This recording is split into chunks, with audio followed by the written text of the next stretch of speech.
السلام عليكم، ازيكم؟ عاملين ايه؟ يا رب تكونوا بخير. النهارده ان شاء الله هنشتغل مع بعض غرزة جديدة لعمل كوفية.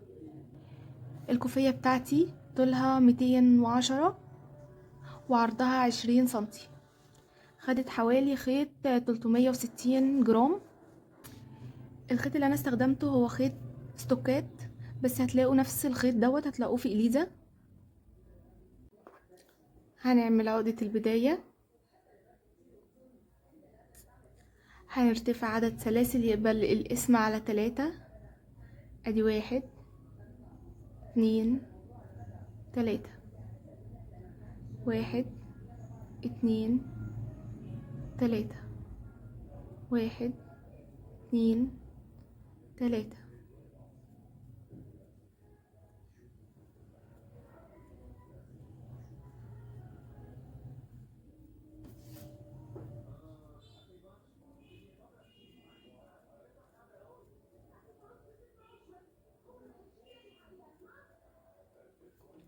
وصلت للطول اللي انا محتاجاه. هرتفع 2 سلسلة. ادي 1 2. هاجي دلوقتي وهشتغل على الحلقة الخلفية بتاعتي دي. دلوقتي هسيب اول سلسلة والف. هروح عند تاني سلسلة. شايفين الحلقة اللي في الظهر؟ واشتغل غرزة حشو. واللي بعديها واشتغل غرزة حشو. واللي بعديها غرزة حشو. هنشتغل السطر كله غرز حشو.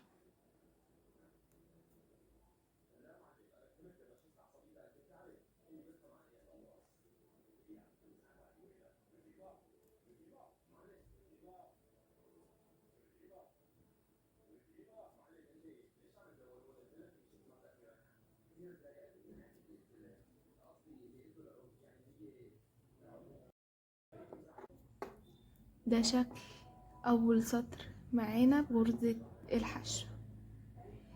هاجي دلوقتي هرتفع سلسلة وندير الشغل بتاعنا.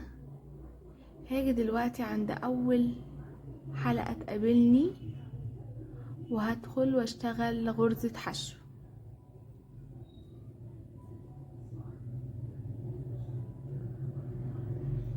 بعد كده هاخد لفة على الابرة وارجع لنفس المكان اللي اشتغلت في غرزة الحشو واشتغل غرزة نص عمود. معايا 3 حلقات بطلع منهم مرة واحدة. هاخد لفة على الابرة وارجع تاني لنفس المكان وهسحب الخيط. معايا 3 حلقات هشتغل غرزة عمود بلفة.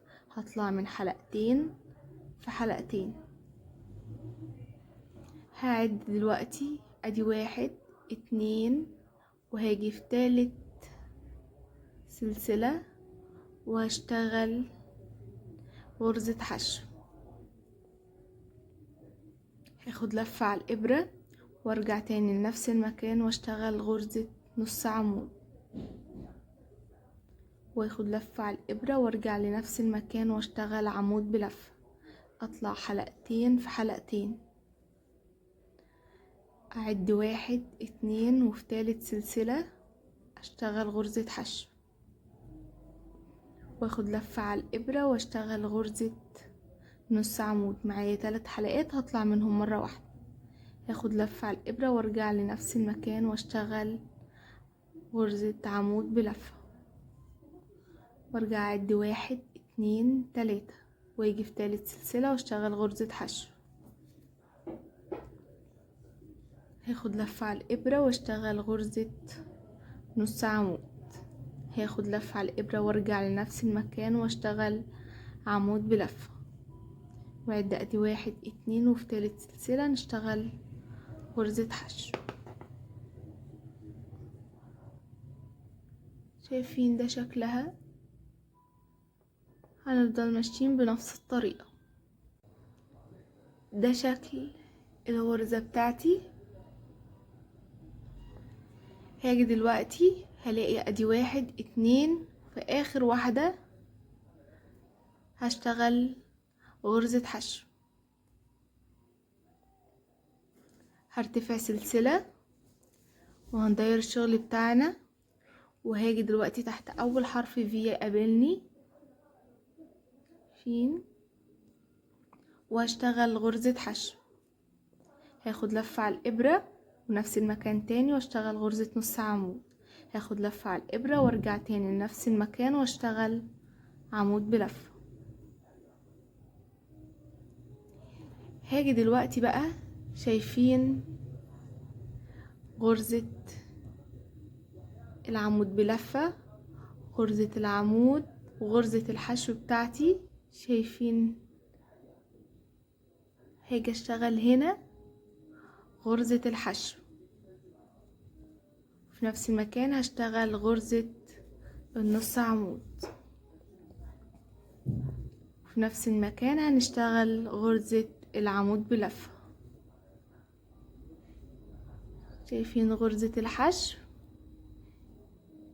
الفراغ ده هشتغل فيه غرزة حشو، بعد كده غرزة النص عمود، بعد كده غرزة العمود بلفة.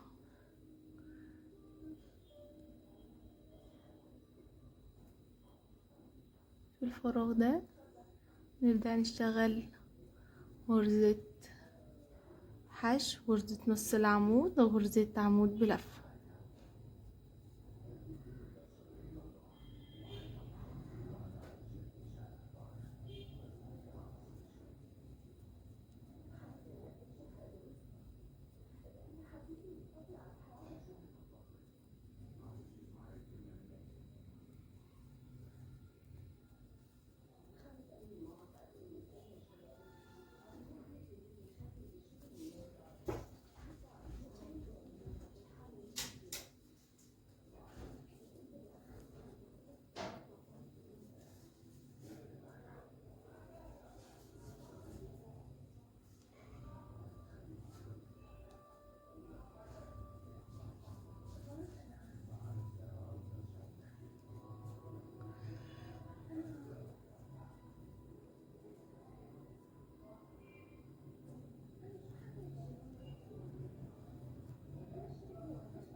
بعد كده هنلاقي ادي 1 2، وهاجي في تالت سلسلة واخر واحدة واشتغل غرزة حشو وارتفاع سلسلة وندير الشغل بتاعنا، وهاجي هنا عند غرزة الحشو اللي اشتغلناها، هاجي فيها كده، شايفين؟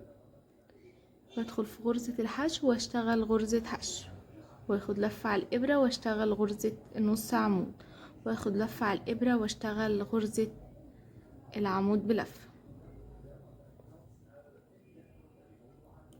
واجي هنا اعد ادي 1 2، وفي تالت واحدة شايفين الفراغ ده بنشتغل في غرزة الحشو، بعد كده غرزة نص عمود، بعد كده غرزة العمود بلفة، نروح للفراغ تاني ونشتغل غرزة الحشو، غرزة النص عمود، غرزة العمود بلفة.